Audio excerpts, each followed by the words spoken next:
ओं नमो भगवते वीरहनुमते पीताम्बरधराय कर्णकुण्डलाद्याभरणकृतभूषणाय वनमालाविभूषिताय कनकयज्ञोपवीतिने कौपीनकटिसूत्रविराजिताय श्रीरामचन्द्रमनोभिलाषिताय लङ्कादहनकारणाय खनकुलगिरिव्रजदण्डाय अक्षकुमारप्राणहरणाय ॐ यं ॐ भगवते रामदूताय स्वाहा।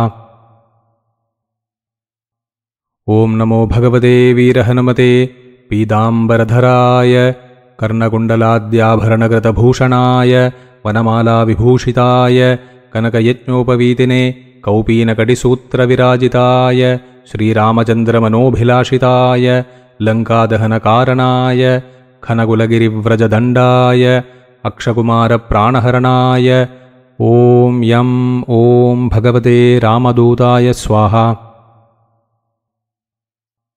ओं नमो भगवते वीरहनुमते पीताम्बरधराय कर्णकुण्डलाद्याभरणकृतभूषणाय वनमालाविभूषिताय कनकयज्ञोपवीतिने कौपीनकटिसूत्रविराजिताय श्रीरामचन्द्रमनोभिलाषिताय लङ्कादहनकारणाय खनकुलगिरिव्रजदण्डाय अक्षकुमारप्राणहरणाय ॐ यं ॐ भगवते रामदूताय स्वाहा।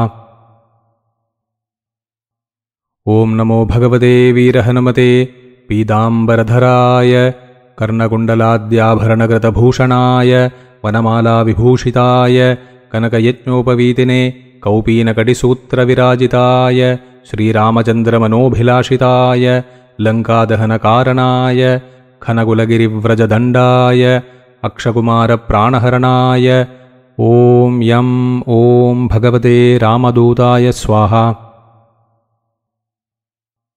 ओं नमो भगवते वीरहनुमते पीताम्बरधराय कर्णकुण्डलाद्याभरणकृतभूषणाय वनमालाविभूषिताय कनकयज्ञोपवीतिने कौपीनकटिसूत्रविराजिताय श्रीरामचन्द्रमनोभिलाषिताय लङ्कादहनकारणाय खनकुलगिरिव्रजदण्डाय अक्षकुमारप्राणहरणाय ॐ यं ॐ भगवते रामदूताय स्वाहा।